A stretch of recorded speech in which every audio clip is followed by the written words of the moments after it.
as the year goes on, I get closer and closer. So to learn new skills and to build new acumen.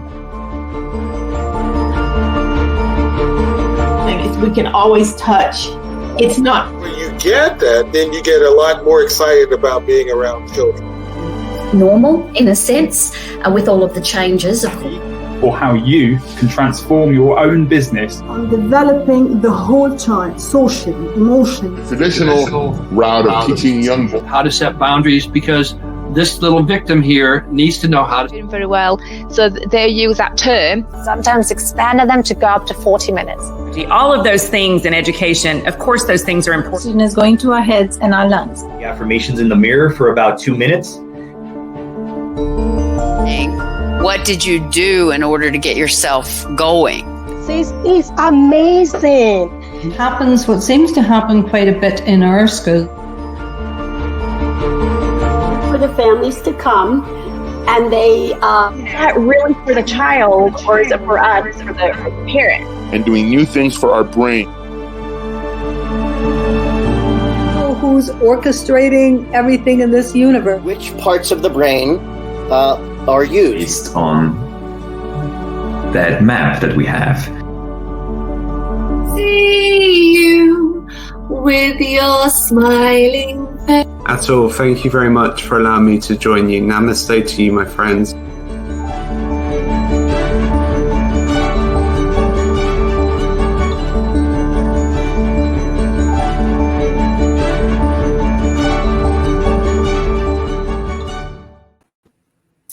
I love watching that video and seeing all the wonderful faces and friends that I've made.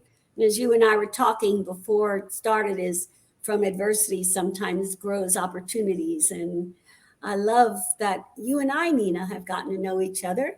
Everyone, this is Nina Miller-Stone. Nina, say hi. Hello, everybody. Thank you for having me here. It's great to be here. I'm excited. And Nina, you're coming to us from? Maple Grove, Minnesota, right outside of Minneapolis. Okay, so I'm Marianne Harmon from Music with Mare, and Atul Tyagi is still not back with us, but he is here in spirit, and you will be seeing his face again soon. So today's topic is about using music for transitions. I want to thank those of you that are signing on. We already have some comments here. Let's see. I am a facilitator of Early Childhood Center, and I feel this is information for me to know more about with children. Yes, absolutely.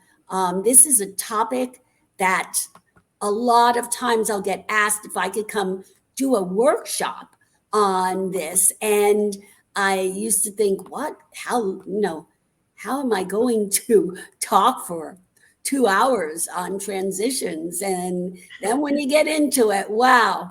So Nina, here's something else to you. Welcome to the new session, to learn something new, to know something new, which helps us in our professional and personal.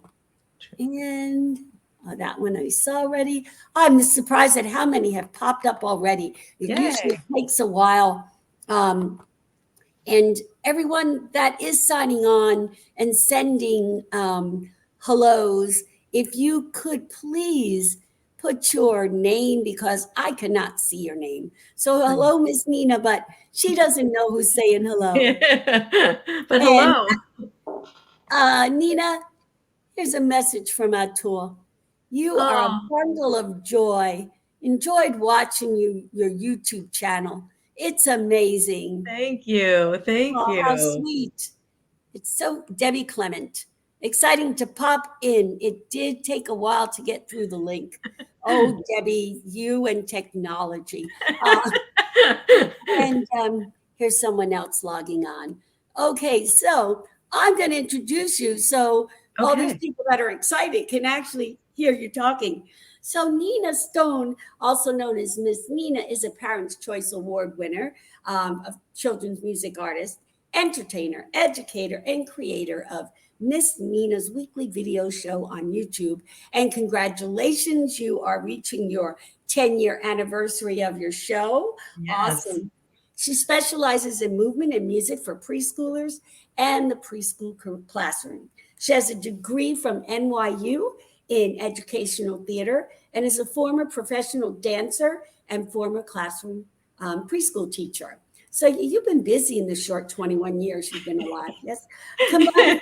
21. Combining experiences and knowledge, she loves to help preschool teachers use music and movement across the curriculum for everything. So we have so much in common, Nina. Yeah. Even that living in New Jersey for a bit thing.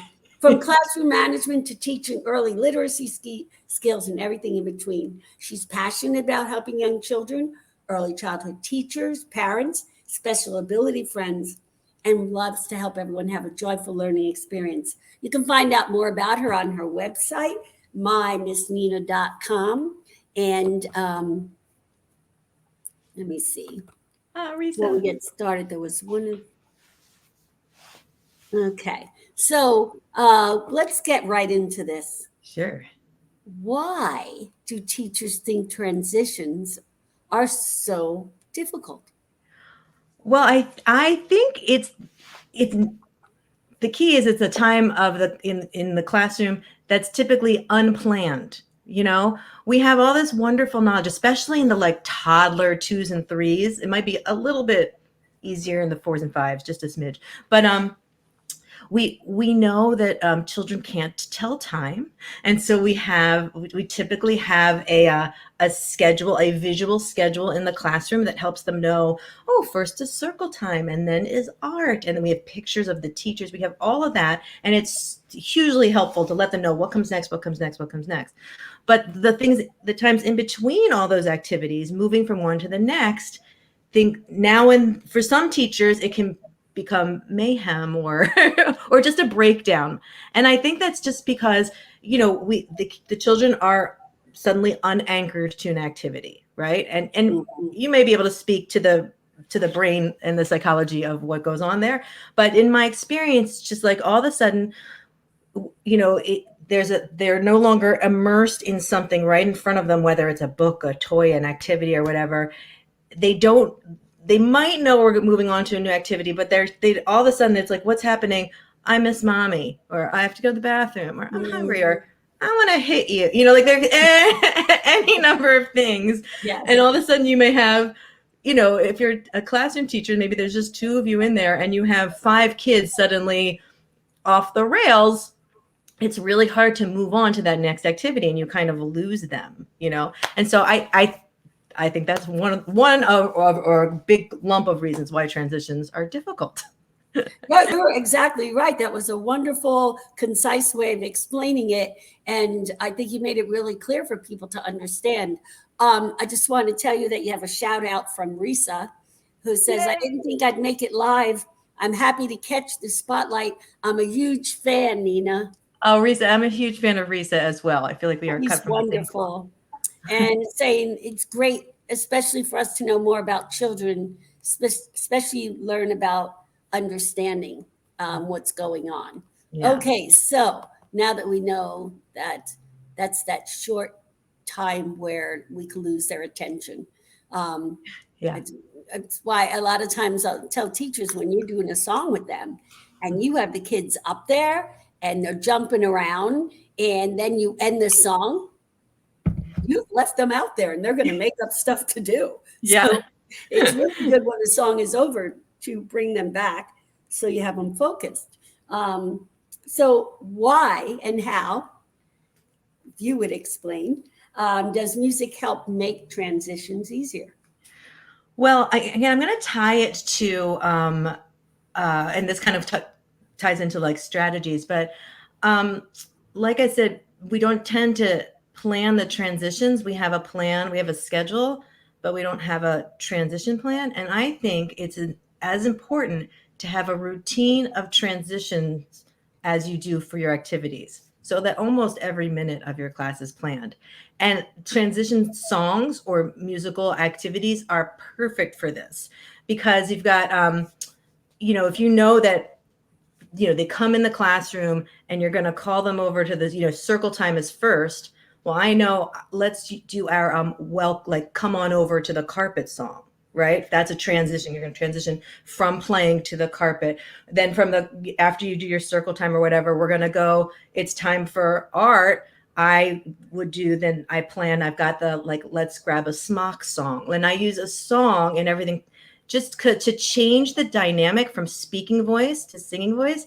And honestly, again, I think you might be able to speak to this, the psychology of it, even why, but I just noticed in my classroom that what the strum of a guitar or a nice relaxed singing voice can do to the kids. We're out in all different, maybe we're having fun playing or we're doing an activity and suddenly I strum the guitar and all of a sudden everybody just turns. It's just a gathering force. It's a different sound. It's a different dynamic. And I think one of the keys for all the music that you use in the classroom and the transitions is using dynamics really well. Oh, yes. So when children are loud, our gut reaction of people is to get louder, and actually it's getting softer. Right. Right. Yep. And let's see, would you mind to tell us the reciprocal relation between children and the educator that helps the children? Yeah, that will be a part of what she's discussing with the transitions. Nina, you see this question here? Yeah, the reciprocal relationship. Oh, sorry about that. That's okay. I'm not exact. I don't know if I'm going to answer it directly, right? Yeah. But you're still in these situations. I think one of the great things about transition songs and music is you're still the leader of the group instead of it becoming about trying to engage one-on-one with each child. Because if you take your attention to just one, then the other 5, 7, 10 might kind of unhinge a little bit, right? Like if you just go, but if something that's a song that gathers everybody's attention at one time to you, you're not like, I do like us to be on, I like to be at eye level with the kids. Generally, there's a lot of great things about making us, I'm the teacher, but equal in energy, maybe. But so I don't want it to be about like I'm the teacher and I'm the ruler of the class, but I just say like as the guide or the leader, song can help you stay and get everybody's attention at the same time instead of having to reach out one-on-one. I don't know if that answers the question exactly, but that's what came to mind first. Yes. That's I think the idea is that as a teacher, there is a relationship. Yeah. And then I'm not sure what she means by reciprocal, but by them getting you to help with telling them what to do, you're both benefiting. Yes. Like the child is benefiting because you're taking control of the situation and you're helping them to stay safe. Children feel very unsafe when they don't know what's going to happen next. It's just like us. Like you went into work one day and there was no plan and you knew you were only going to get paid if you did what you were supposed to do, but no one told you what it was. You would be like this all day long. Right. Children are the same way. So when we give them direction and then they benefit, but we also benefit, and that's how it becomes reciprocal. Going back to the when you just play the guitar or change your voice volume, and I do want you to give a few examples of how you do that, but that's like a pattern interrupt. Yeah. Okay. Perfect. Yep. Exactly. The brain hears something different. We're getting some really interesting questions here today. You can read that out loud. Why does the environment consider as a third teacher for the development of children? I've never heard it put that way, but I can. Nor have I. I can, but I do know that I was in a young classroom, and I taught at first with a classroom. It was a 2-hour preschool readiness class, and a parent or caregiver was there with the child, but we still I did the whole classroom. It was so that they can get used to how it works without having separation anxiety.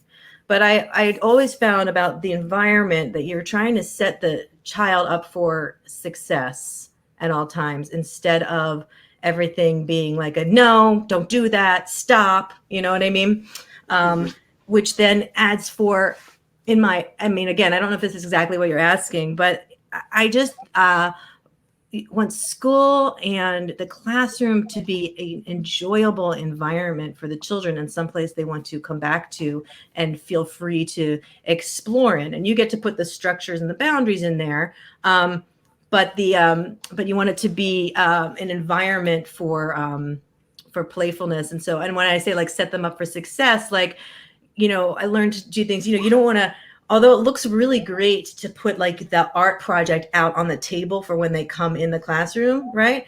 I'd only do that if they're allowed to come right to it. But often people will put something out and then be like, no, don't touch, come over here. Yeah, good point.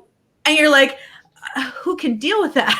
That takes a lot of experience of delayed gratification, and so that's just a simple example of like, if your environment's set like that and then you tell them no, they can't do it, then you're setting all of you up for like, you're a punitive teacher. All of a sudden they're going to feel like they're doing something wrong, and that's an environment that I don't think you're intentionally trying to set up. You're trying to have this really fun thing happen, but so instead you put out what they're allowed to play with, right? And then you don't bring out the next thing until it's time for them, and then that's like just one small example. I don't know if that exactly speaks to what you're asking.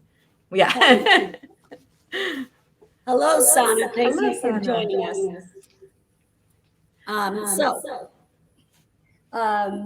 You were talking about the types of pattern interrupts that you use. Yeah. Talk on that a little bit more, because I think that's very helpful, that many teachers don't realize that you can just talk like this. Yeah. So dynamics, right? So very simple, loud versus soft, and big versus little, I'll give you an example of how I learned the hard way. And when I started down my journey to figure out, it really was, I was teaching drama actually after school at a Montessori. And I had this wonderful teacher who was able to have just command of a classroom in a way that I did not yet, which I just think comes with time and seasoning and things like that. She could just go like this, and they would all just like watch her, and anyway, but she was not there. I was taking over the class. We had just finished an activity, and we just finished. It was the end. And I didn't have any of tools that I have now that, like, if we finish an activity, I would say something like, put your hands on your head if you're ready for the next activity, right? Something that gets them ready, or touch your ears if you're listening. Like, these are non-musical ones, but these are like attention getters and things that keeps the energy. I didn't know those yet. So we finished the activity, and the kids just ran. We were in the gym, right? And they just ran and screamed. And for them, it was wonderful. But for me, I felt so out of control, and I didn't know what's happening. And this is like one of the most regrettable things of my career. I feel like I yelled like, stop, right? We've all done it. Scared them to death, right? You know what I mean? And it was not effective, right? It was not effective. It didn't bring the energy back, didn't bring us back to a playful place. Maybe they stopped, but they were scared or whatever. And that was the first time they got loud and big. So I got louder and bigger. It felt awful, and it doesn't work, right? Or if it does, it's you're not going to feel good about it, I found. And so then in my experience, I did start to find that when the energy is big, right, it's really, really loud, and we're using regular human voices. And if I try and yell, they're really not going to hear me if I try to get louder. But if I go something like that, a high-pitched sound was totally different than what the sound is in the room. That gets their attention. They'll at least turn and look. And I can even, again, I'm not necessarily singing. I could do that. Touch your nose if you heard that sound, and all of a sudden we're using our ears. It's just a pattern interrupt, like you said. And so that sort of thing. Likewise, at the beginning, I think it's also you need to take into account, you need to read the room, as we say. I'm going to grab my guitar here for just a second. At the beginning of class, sometimes, we would have a class where it was like 15, come in, and the first 15 minutes are just free play. And it was pretty quiet. It wasn't like getting crazy.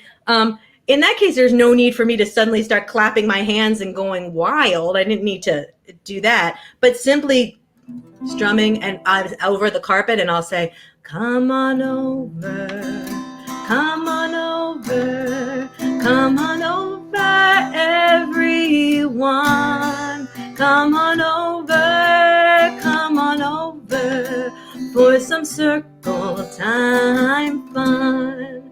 Right? And so I'm singing it in a very calm way. It's not necessarily a complete opposing dynamic, but it's different. It's a pattern interrupt. It's soothing. And it also gives really clear instructions, which I think is also really important in your transition songs. Yes. So I want to take a moment here. We have someone that's asking questions that are off topic, and I appreciate that you have these questions. And I want to stay on topic today on transitions. Someone's asking about how to teach reading readiness or phonetics, and that is something Risa is going to be addressing in her spotlight in a couple of weeks. So although I know Nina is fully qualified to answer these questions, as am I, we would like to stick with today's topic. And please tune in when we do address that in a couple of weeks. And let's see here. Preeti, wish my class was this musical when I was a child. Loved it, Nina. Oh, thank you. That's really cool. We all get those moments where we scream when our first year of teaching. Yeah. We realize that was not good. It's kind of like parenting, the same thing. We learn the skills as we go along. And unfortunately, sometimes we do things, we look back and go, I should not have done that. But luckily, children are resilient and we are capable of changing. I like a pattern interrupt that I would do with the kids is I would start singing, talking to them in like a made up language. That's great. They would be out of control and I go, and they all would stop and look at me like, what? And I go, no, but that. And they'd all be quiet and I go, oh, you don't understand me? Oh, I couldn't understand you either with all that sound. Now that I have your attention, but it's amazing those little silly tricks that will transition them from being like this to paying attention. So I know that you have a lot of songs and strategies that you use. So not just show them to us, but explain. Now let's see.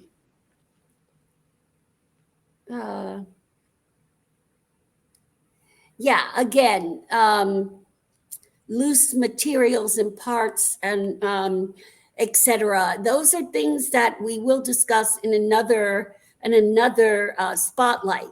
Today, our topic is transitions. So let's stick with the transitions. We will see if we can find ways to work like loose part materials. I mean, you, Nina, could find ways to use loose part materials to help with transitions, I'm sure. It's just I grabbed the gibberish out of nowhere. Around and see that a chair happens to be there. So I'm going to start using the chair like a drum, and that will get the attention. And that's one of the ways that you can do that sort of thing.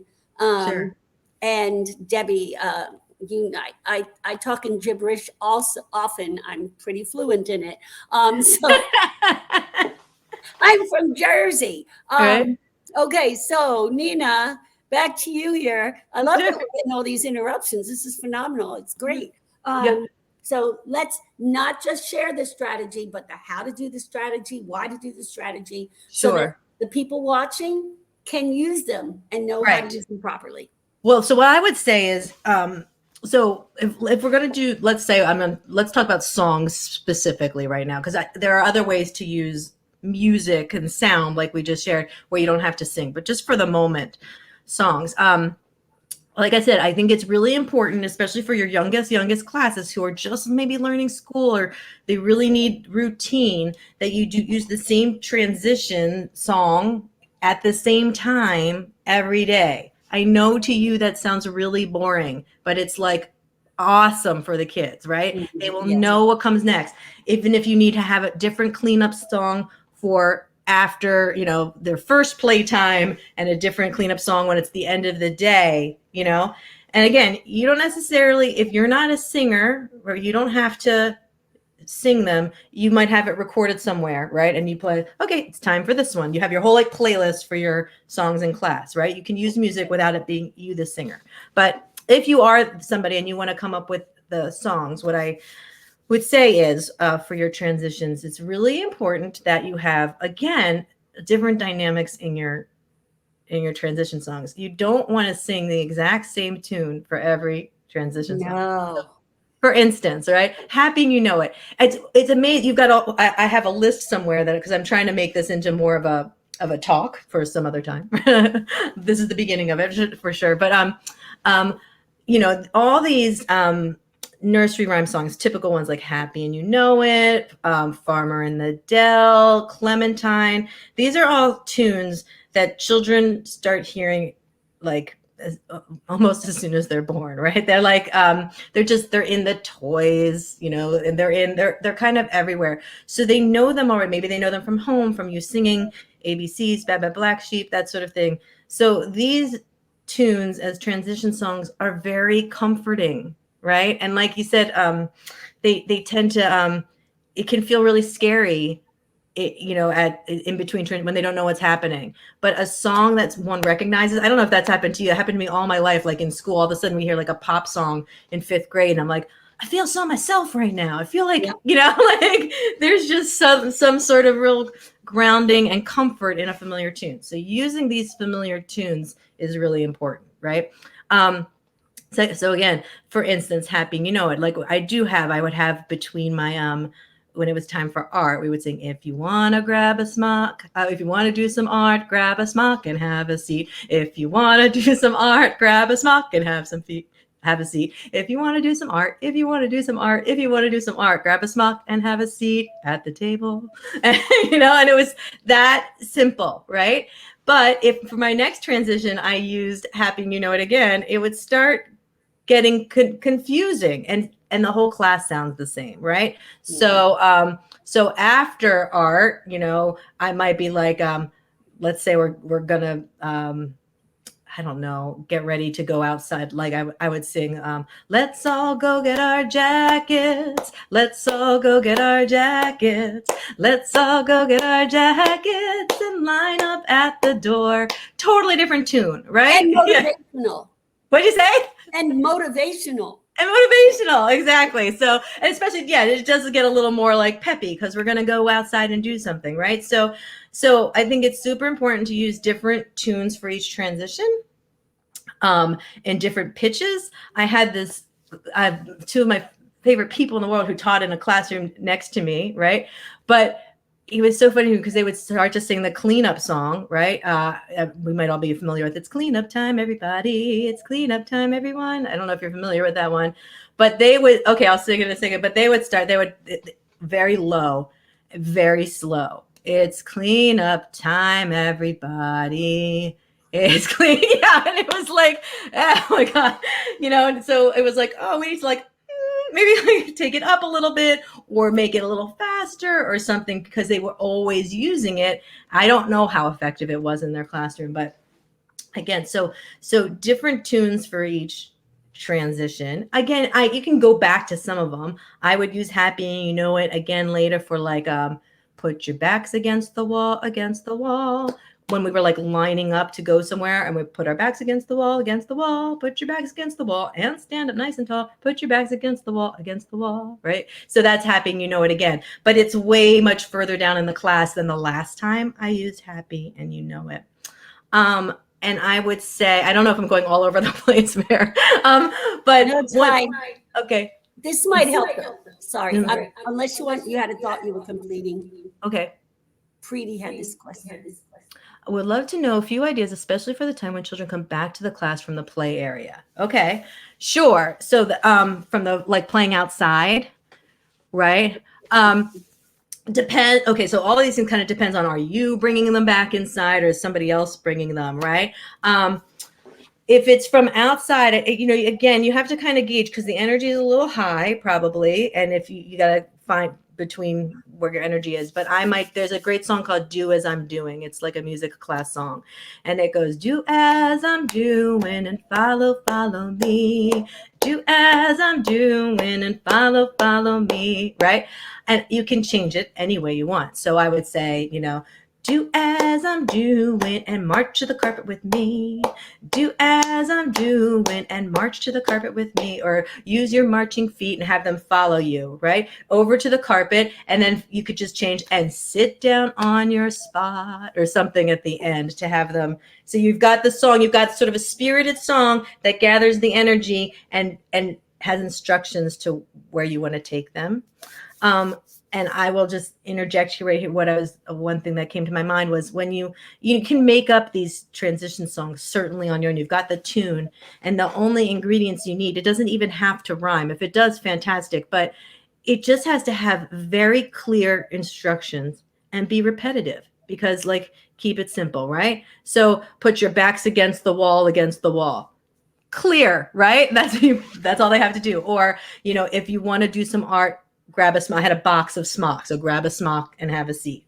Or come on over, and then come to you. Just very clear, very repetitive. So it's not like a ton of instructions. We can be very, very clear with our songwriting, of course, and there's a time and place for that. But for transition songs, I think very clear instructions, very repetitive, is really, really important. So you could make up your own, whatever it needs to be, find one of these tunes and put it together. And I think you will have great solutions that way. But I can certainly give you some other suggestions of actual songs as well. I will add, I know for classroom management, there's one thing I learned back then about the 2-minute warning song, right? Or the 5-minute warning song. And I think it's wonderful because the kids do need warnings, right? I remember this when I was little, to suddenly be like, you're in the middle of playing and then it's like, okay, clean up. And they take something right out of your hands. Yeah. Right. Yeah. I don't like that now as an adult, Exactly. So it turns off the TV on me or something, right? We need warning, right? We need to be, it's respectful.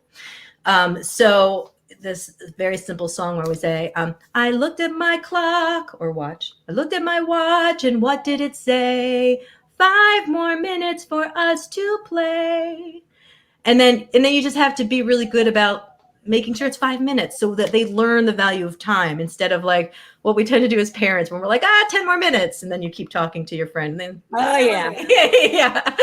So in the classroom, try and be like, okay, it's 5 more minutes. And then, or you give a 2-minute warning, whatever it is. And then I looked at my clock and what did it say? No more minutes for us to play. It's time to put our toys away. It's cleanup time. And then I launched into this cleanup medley that I've always done after that. But you could do any cleanup song or put on your cleanup song or something like that. So that's good stuff. I'm sorry, there was an echo there, and I don't know where it came from. So. Okay. Anyway, I have a couple of cleanup songs, and I like to make cleanup songs that are upbeat, so that they want to clean, I have one do clean up. Yeah. That's what I say, and I have a cleanup song that I put to the bum ba-dum ba-dum. That's cute. Right? Yeah. Things that make them want to clean up. Yeah, motivating, fun. Yep. Right. You match. It's entrainment, musical entrainment. Someone's asking about how does music help to learn the pattern. And help their emotion. Well, it's called entrainment. So if you want children to do something and get it done, then you have to find music that matches that emotion. But when it's over, if you want them quiet, then you have to transition into a quieter, calming song. Right. So it's a lot of psychology in what we do.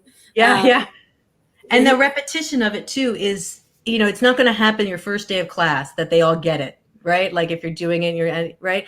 It's something about the repeating that same routine, those same transitions, all that over and over again soon they're going to depend on it. They're going to know what comes next. They're going to start singing it for you, right? Right. It's like that child that comes in and they're like, hi, today's Friday, right? And on Friday, you read the book to us on the carpet, right? And then we have pizza. It's pizza day. Those kids are the kids we know that come from homes that are not so structured. And when they get to you, they feel safe because they know that you have these patterns and you have these routines and they listen for them. And especially children with special needs, you go off that routine. And I know you've worked with children on special needs, and you want to talk about how that might be a little bit more important. This isn't one of the questions I sent you, but yeah, I mean, I would say I have to say it's interesting. I'm not specifically trained in this at all, but I am.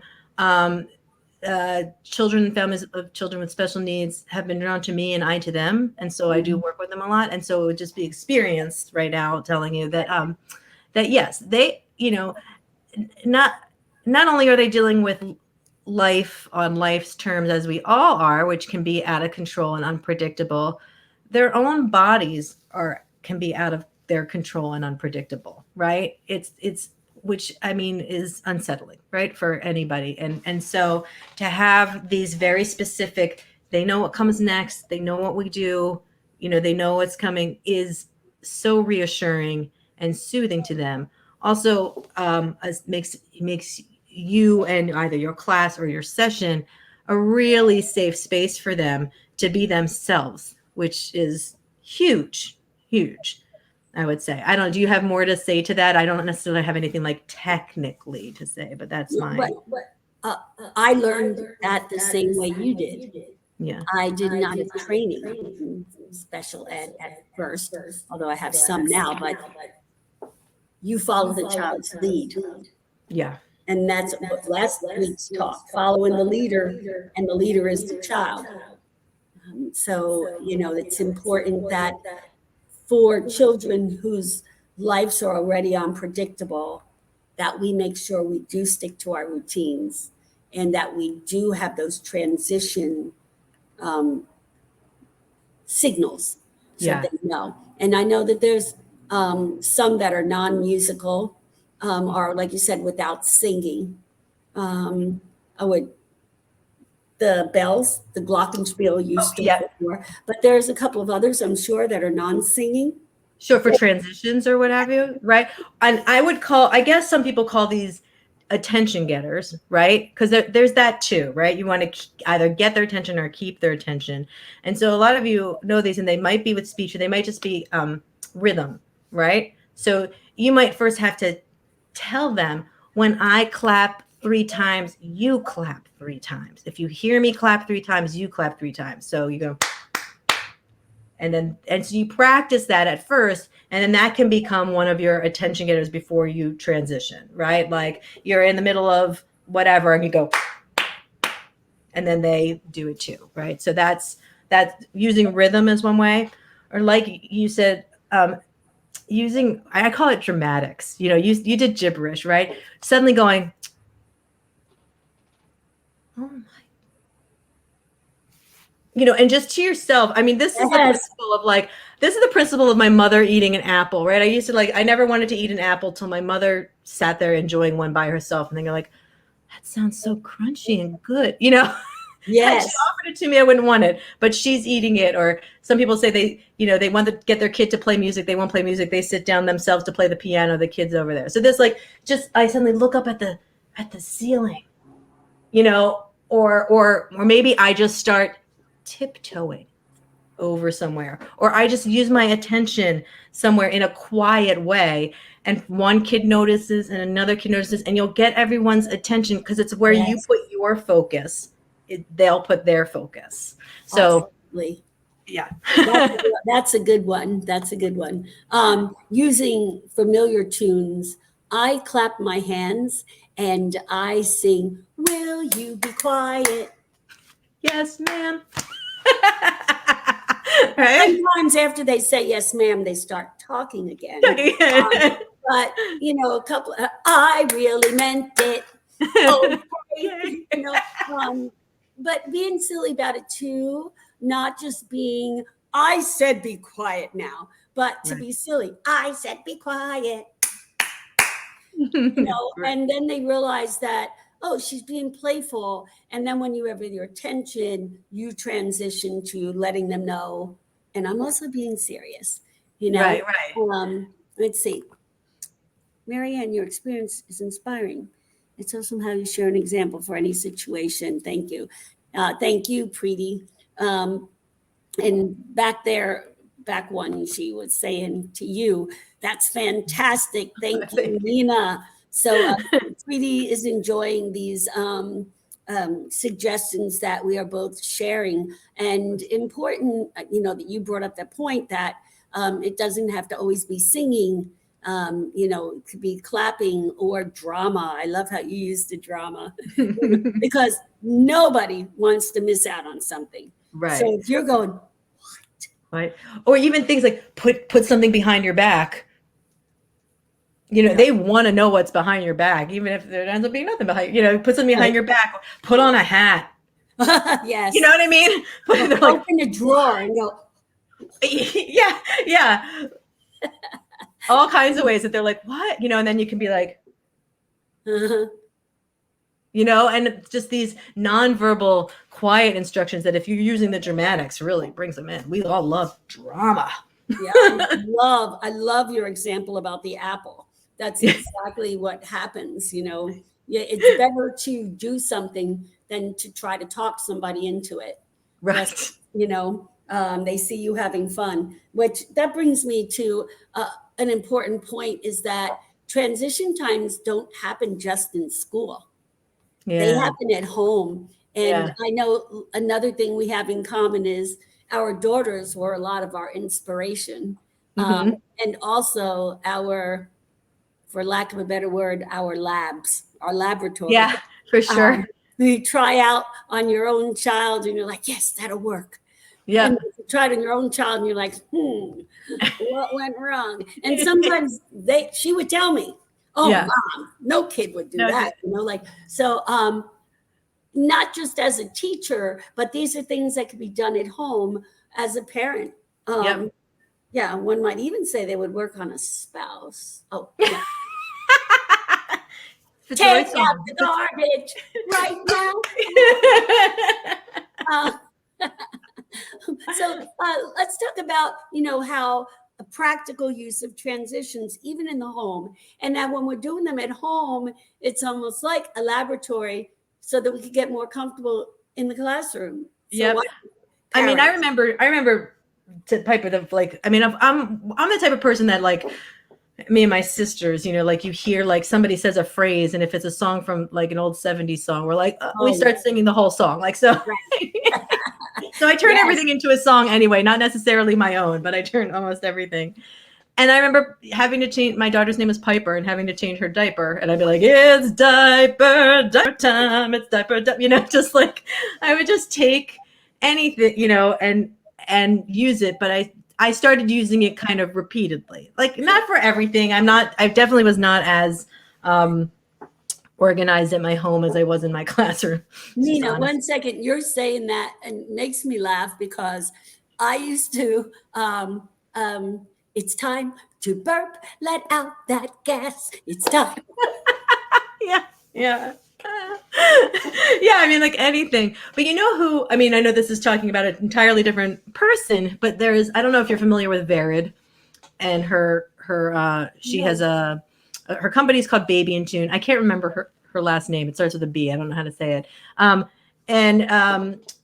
She's wonderful. She's a music artist, a Parents' Choice Award-winning music artist, and all that stuff. And but she really specializes in like parent-child bonding in like the early years. And she talks a lot about how songs like start building those routines at home, right? Like you start singing to your baby at bath time, whatever it is, whatever song you want to make up, whatever it is. They start having these internal cues. You just start singing that song when they're 3. You've been singing to them since they've been, like a week old, It's a cue. Oh, it's bath time. It makes like the home manageable in some of these more trickier times. Same with some people will say at bedtime, like it's bed-ish time, it's starting to you just click on some soft music for the evening, right? Like it's just, it's maybe it's at 6:30 or 7 or whatever it is, and you turn on the quiet music, and that starts becoming a thing. Oh, this is the time to start quieting down and getting ready for bed. So there's like musical cues you can start using at home. But then yes, also routines like,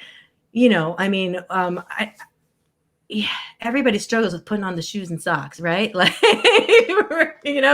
that's always a thing. And it's also important. I think we have lots of power struggles at home when they're really little too, because they're trying to have autonomy. And so if you say, put your shoes on, they might not put their shoes on because they're like, let's see what happens if I don't put my shoes on. There's a lot of stuff that's different from school going on at home. But if you just sing a song about putting your shoes on, it makes it different. It's not about that anymore. It's just like, all I can keep thinking of is that let's all go to the lobby song. Like, let's all put on our shoes. But it's a good one. It is a good one. And also when we as teachers start practicing these rituals and routines for transitions at home with our own children, then we're making the teacher's job easier because our children go to school knowing how to follow those.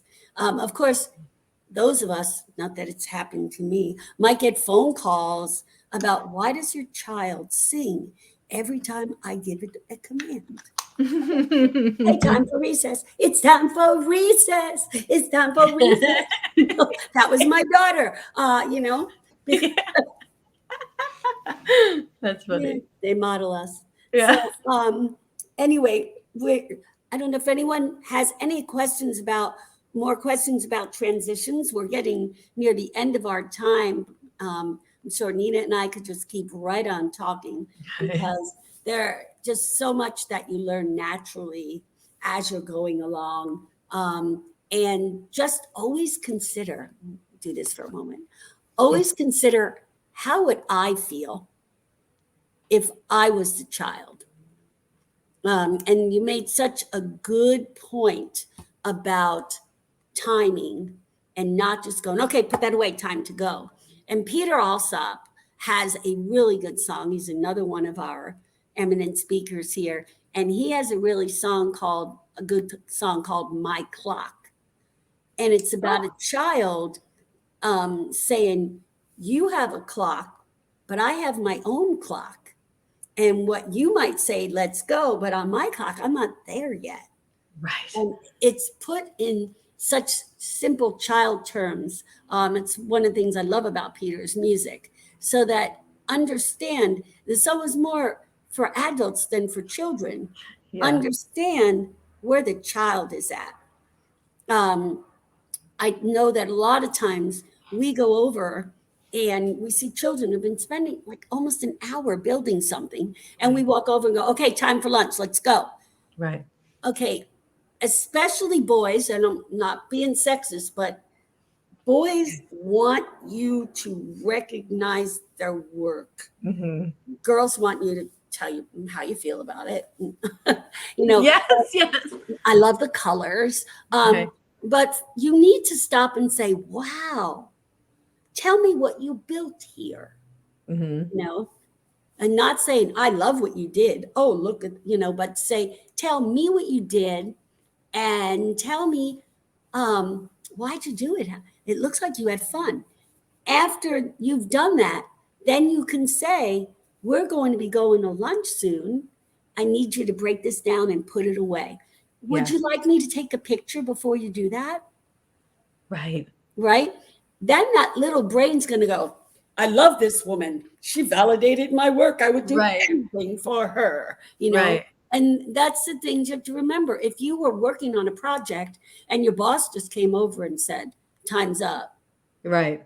But didn't ask you anything, you would feel devalued. So I love the points that you were making there on, taking the time to talk with the children and helping them transition. So we have time for you to put closing thoughts on that. Oh, gosh. that's one part of it. It's hard to close. It's hard to wrap it up. Right? It is. I would say I do think that one of the things that gave me the most success with transitions, which I've said a few times, but it bears repeating, is planning your transitions, giving even your transitions a routine, knowing after my circle time, we're going to sing this song. After my this song, we're going to do it this way. Having those planned helps with your classroom management, right? They're as planned as the rest of your class. You're going to have less times of the kids going, what's next? What happens now? Can I go home now? I have to go to the bathroom, like all the things, right? So, I mean, that would be my main thing, like plan whatever they are, whether they're all songs, whether they're music, whether it's movement, dramatics, you've got all these different ideas, have them all planned as well. And I think it goes a long way in your classroom management and helping the kids have a great time and also making your classroom feel like this warm, loving, respectful, fun environment. Now, if people wanted to find some of these transition songs, yes. So on your YouTube channel, do you have like a playlist where they could go and say, "Oh, transition songs"? I should make one specifically for that. 2 summers ago, I did a 4-part series on my YouTube channel for circle time tips and tricks. And there's one about transition songs. And I made that a playlist right on my YouTube channel. If you search either like Miss Nina's children's songs, it was initially, the actual channel name was initially the Miss Nina Weekly Video Show. But if you look at Miss Nina's children's songs or whatever, you go to my channel, I've got that playlist on there. So that's one thing. But I can also, I have been doing, coming up on 10 years of doing videos once a week, almost every week for 10 years. I know, I can't believe it. It might be time to retire. No, I'm kidding. No. But so lots of songs there. And like I said, a lot of these songs are traditional children's songs in the public domain and can be, take those tunes and turn them into transition songs, almost any song there. But I will do that today. I will actually make up a playlist of transition songs specifically and put that on my YouTube channel page. So you can find that on YouTube, or you can come over to my website, which is mymissnina.com. And the blog page is all my weekly, my videos that way too, if you don't like to be on YouTube. So. And we do share a lot of them on this Early Child Global Mastermind group.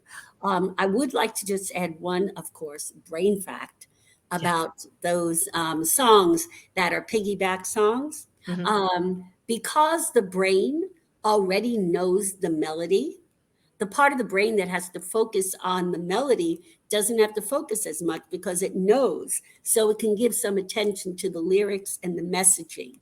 And so that's why those are even more helpful, because the brain doesn't feel so overwhelmed. It's like, oh, okay, I already know the music. Let me pay attention to the words.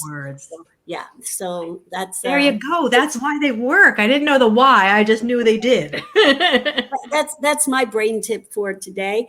Nina, I can keep right on talking to you. You know that you have such wonderful ideas. And you're warm and friendly. You're not like, okay, I'm gonna play my guitar and we're gonna sing. You're not.